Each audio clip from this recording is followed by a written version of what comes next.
My name is Gemma Holden and I studied a BA Honours in Fashion Design at Griffith College.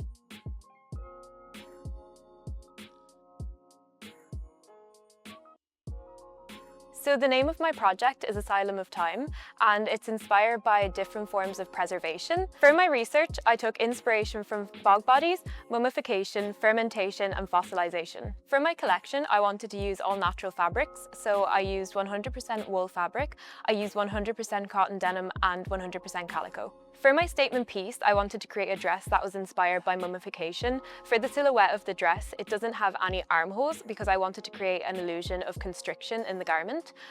There's also wrappings around the dress, which is inspired by the wrappings of a mummified body. So I think my favourite memory of Griffith College was definitely the creation of my collection this year. I think between our two design tutors, they really pushed us to try new things that we hadn't done before. They wanted us to create collections that were really breaking boundaries. So I think with my collection, there was lots of things that I was trying, like the resin pieces that I made, the hands that I moulded into the garments. All of it was just really trial or error. I didn't know if it was going to work and if it was going to turn out the way I wanted. So I think my favourite memory was just seeing that collection come to life and being true to my vision and just creating a collection that I was really proud of. So I think my favourite thing about Griffith College is definitely the fact that there's a wider design faculty.